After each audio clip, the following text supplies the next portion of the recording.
porque a veces uno quiere pasar de una conexión a otra y no puede comprar más conexiones partidas, vamos a decir 2 de 20 para hacer 40, eso no funciona. Bueno, acá le he puesto un encarte de lo que ha Luz del Sur para implementar sus bancos de medidores, a qué altura tiene que ir la caja toma, a qué distancia tiene que estar entre los medidores y la caja toma, las distancias también entre ellas para hacer las conexiones, una vista de perfil. Eso está en la página de Luz del Sur, aunque esta puede ser una versión no última, pueden ustedes conseguir una última porque la van renovando, van cambiando las dimensiones. Y ahí viene otro concepto. Teníamos una norma sobre los tamaños de las cajas toma, las cajas medidor, la puerta medidor, que las empresas concesionarias han ido cambiando de acuerdo a que como va cambiando también la implementación de los registradores. Antes eran registradores electromecánicos voluminosos, ahora son registradores electrónicos muy pequeños, y entonces cada vez estas cajas van a ir reduciéndose de tamaño. Van a ir cambiando, ya están cambiando. La que era antes de 20 por 40, ahora es de 18 por 38, y así van a ir cambiando en diferentes posiciones.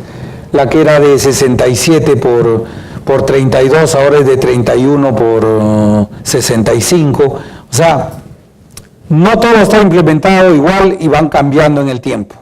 Si antes nos aceptaban una caja de conexión, por ejemplo F1, que pueda llegar un cable de hasta 120 milímetros, podía ser tranquilamente una conexión, hoy día están limitando los concesionarios a 70 milímetros solamente como alimentador. Eso también cambia la configuración de este tipo de elementos. Y después vamos a ver uno para ver los comentarios de estos casos, donde nosotros tenemos los bancos de medidores, la implementación de las cajas toma que establece el concesionario Luz del Sur, por ejemplo, aquí, donde da las capacidades para cada caja, la LTT, por ejemplo, 20 kilovatios, la F1 hasta 75, la F2 hasta 150, la F3 hasta 225, la F4 hasta 300 kilovatios en baja tensión. Y acá están el número de tubos que se colocan para las conexiones. O sea, todo eso está, vamos a decir, bastante normalizado y bastante establecido. Donde entra a cambiar el panorama de estas capacidades es cuando le implementamos los bancos de medidores. Y entonces ahí, para un F1, ellos le dan una determinada capacidad. ¿Cuál es la condición por lo que ellos usted de repente tiene un edificio que solo tiene 40 kilowatts, pero 4 más de conexiones de 20 kilowatts, entonces ya pasa a ser un F2.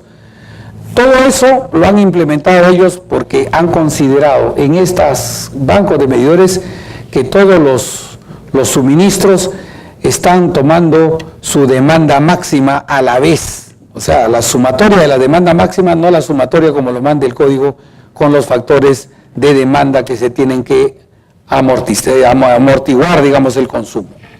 Entonces salen cajas muy grandes, en algunos casos, F2, F3, que son a veces muy difíciles de implementar en las fachadas de los edificios. Y ahí vamos a incidir también en otra cosa, y es que estos bancos de medidores, de acuerdo a la norma, deberían estar en el límite de propiedad de los usuarios, de los que solicitan la conexión.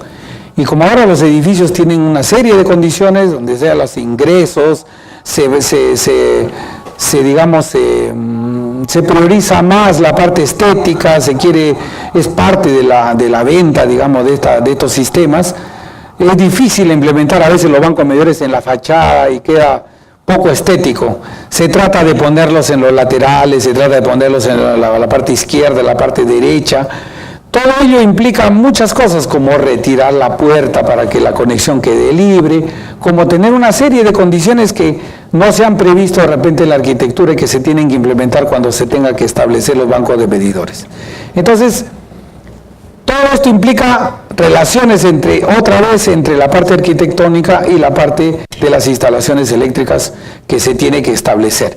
No se puede colocar en placas, por supuesto en placas estructurales, se tienen que colocar solamente en paredes que sean accesibles de acuerdo a esto. Ahora, La descarga de estas conexiones tienen que ir normalmente hacia los sótanos y pasan otra vez condiciones que hay vigas, hay otras consideraciones que poner y que también alteran estas conexiones. ¿Y los concentradores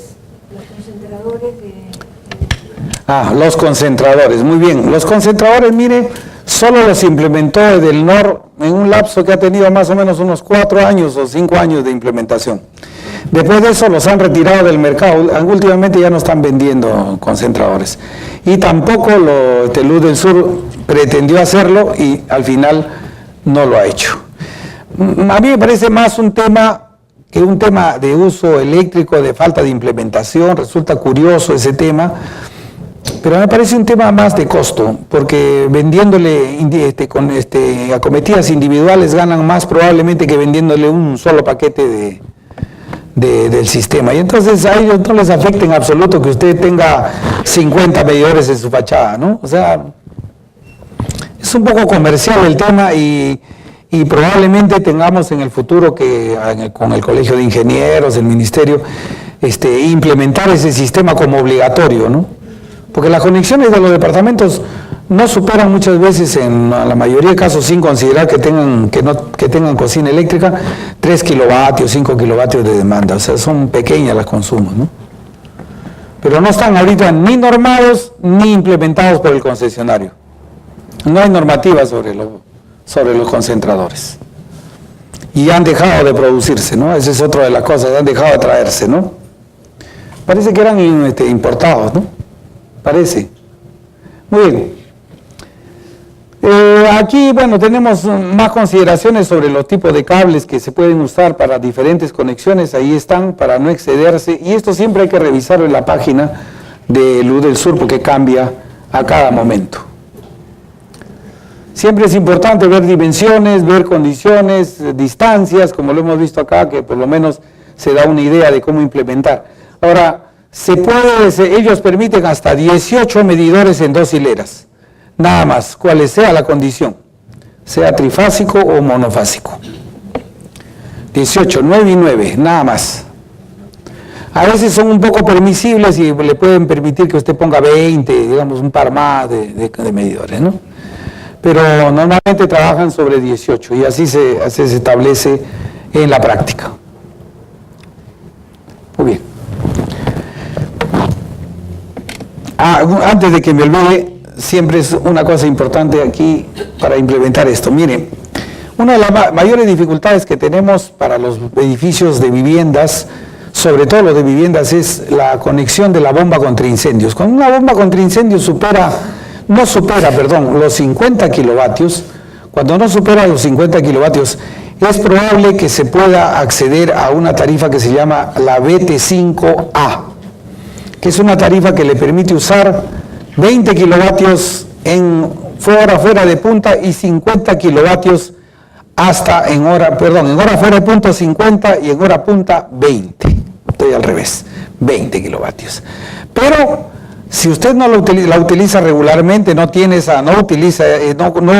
infringe los parámetros establecidos, puede pagar con esa norma solo la energía activa. O sea, la tarifa le permite solo pagar energía activa, no paga máxima demanda, no paga ninguna de las consideraciones. O sea, si la bomba es pequeña, podría implementarse con la BT5A. Lo menciono porque normalmente se trabaja con la BT2, la BT3, la BT4, depende de los usos que se tenga, pero que son las tarifas que permiten cobrarle al usuario hasta más del doble de lo que regularmente usa.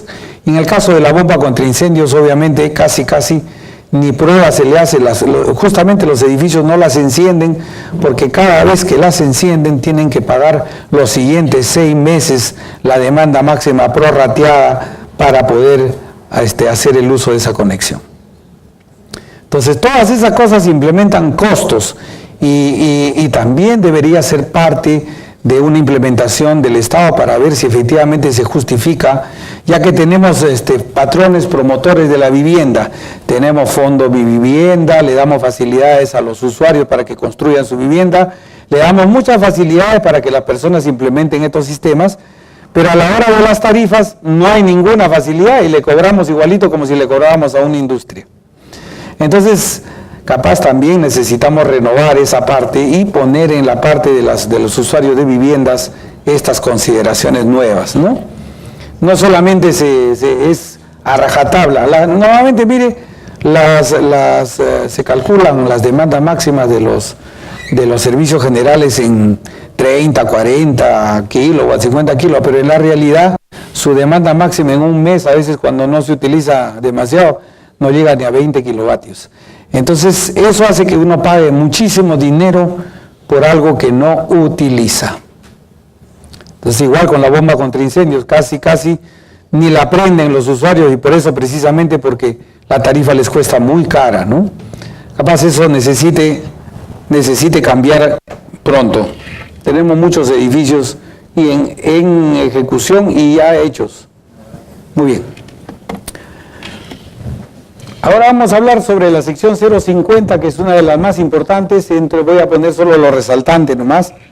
La parte de los factores de demanda, que es la sección 050, con el cálculo de las corrientes, los cálculos de caída de tensión, lo que establece el código para las caídas de tensión, no más de 2.5% para los alimentadores y 1.5% para los circuitos derivados. Ahí también, aparentemente la norma es clara, los alimentadores, pero no habla la norma sobre los subtableros, por ejemplo. No habla, si yo tengo no una unidad de vivienda de repente, sino un negocio, un hotel y pongo subtableros, ¿qué pasa con la caída de tensión en los subtableros? ¿Lo seguimos implementando con la misma normativa? ¿Lo ponemos una normativa que solamente tenga 1.5%? Probablemente lo más lógico para implementar estos sistemas es que cuando se de alimentadores, de tableros y subtableros, la caída de tensión sea hasta el último subtablero 2.5%, hasta el último subtablero. De allí para adelante 1.5% para todos los circuitos derivados. Esa probablemente sea el espíritu que la norma quiere establecer. No lo dice exactamente, pero es una buena práctica para hacer los cálculos de los conductores, para hacer las implementaciones de los conductores. Muy bien.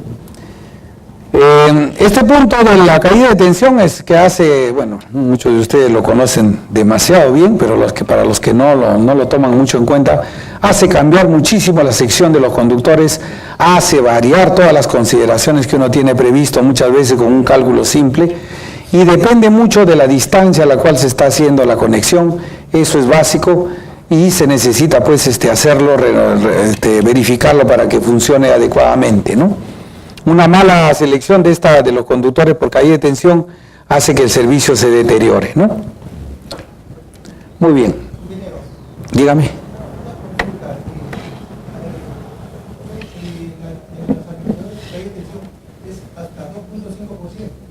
Hasta 2.5%. Hasta 1.5%. ¿Sí, no?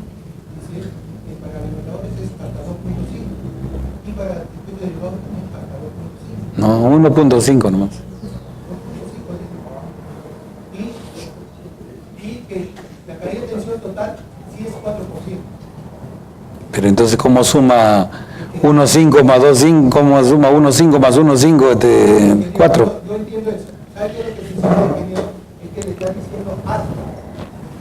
Entonces, si usted tiene una caída de tensión en el alimentador de 1.5 en su cálculo, usted puede utilizar hasta 2.5% en el derivado. Ah, bueno, esas son variaciones que se pueden hacer, obviamente, ¿no? ¿Qué dice el código? No, eso no dice. No lo dice. Usted lo dice, el código no lo dice. Pero eso no quiere decir que no se puede hacer, o sea, yo no digo que no, o sea, tampoco no quiero reconocerle que lo que usted dice puede ser aplicable.